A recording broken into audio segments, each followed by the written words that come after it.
You are watching PR English Shorthand Dictations YouTube channel. This is English Shorthand dictation number 386 and the dictation speed is 100 words per minute. Ready? Start. Honorable Speaker, Sir, for the last 2 days, the issue of drought and drinking water is being deliberated upon. Honorable members have put forth their suggestions as well as the problems. The government will positively act upon them. Water has been a concern ever since the beginning of this universe. Be it in India or abroad, the situation is catastrophic as the underground water is being exploited indiscriminately. The level of water has gone down in several states. Most of the dams have either dried up or there is little water left in them. The government has launched the Prime Minister Irrigation Scheme, which would be very beneficial for the farmers. The Prime Minister has also called for launching the interlinking of rivers. I would like to say that our department is working ceaselessly to materialize the dream of Honorable Prime Minister, and we intend to work expeditiously on this project. We have identified 30 links, out of which 14 relate to Himalaya region and 16 are peninsular. Restoration, renewal, and desilting of old dams will be carried out. We shall accept the suggestions forwarded by the state governments and we will also provide the necessary assistance in this regard. The role and responsibilities of central government as well as state governments have been very clearly defined in the drought management manual. The role of the central government is to monitor and review and provide additional funds to the state governments as per their requirements. Several agencies at the center and state level are engaged in monitoring, declaration, relief, and mitigation of drought. The money is already available with the states in State Disaster Relief Fund, in which 75% contribution comes from the center and 25% comes from the state government. Our government has also changed the norms for providing relief under National Disaster Response Force. Now, the compensation is provided when the loss of crop is in more than 1 hectare. In case of death due to calamity, the amount of compensation has been increased from rupees 1.5 lakh to rupees 4 lakhs by the present government. The government has also declared that farmers will be provided full support price even for that crop whose quality has suffered due to calamity. Earlier, an amount of rupees 4500 per hectare used to be provided for rain irrigated land, and this government has increased that amount up to 1.5 times of that.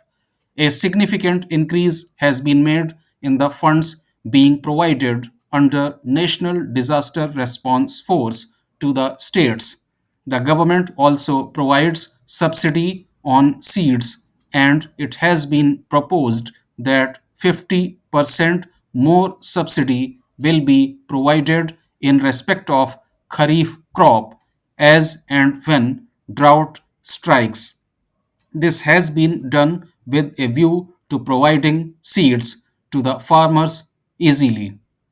Sir, as far as interest subvention is concerned, the farmers are given loan at the rate of 7%, out of which 3% subvention is borne by the government of India, while the rest 4% by the farmers.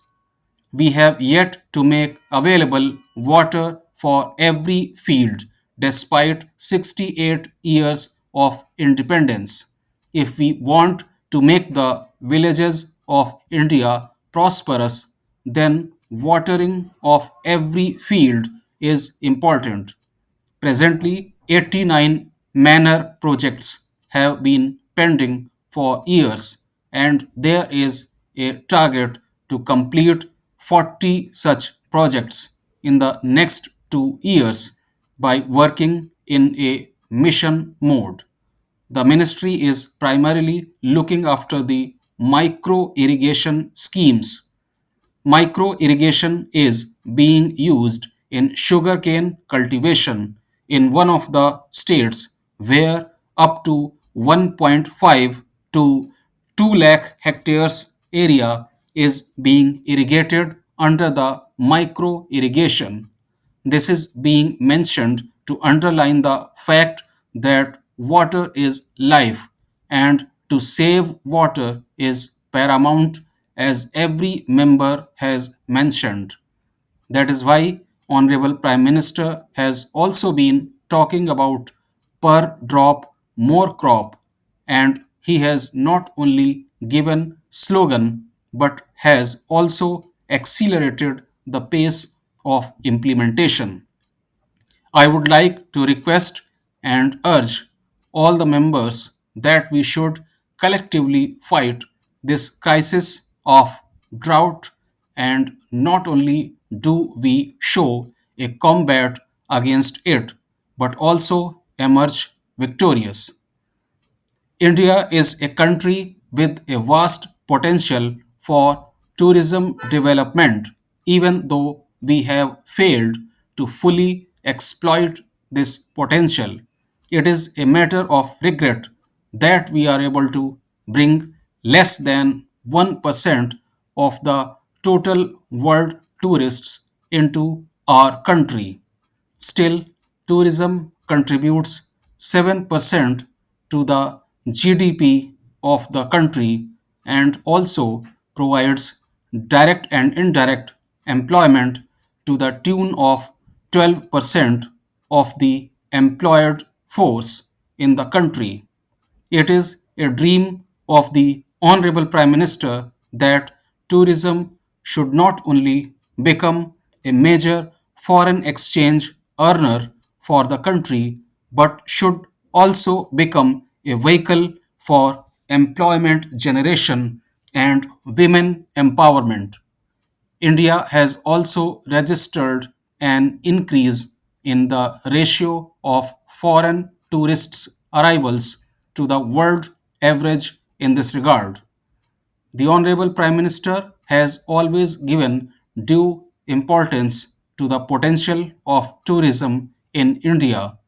We are marching ahead in order to fulfill this dream of the Honorable Prime Minister. We have a dream to establish India on the global tourism map and increase the dignity and respect of the country and make tourism as one of the cornerstones of an economically vibrant India.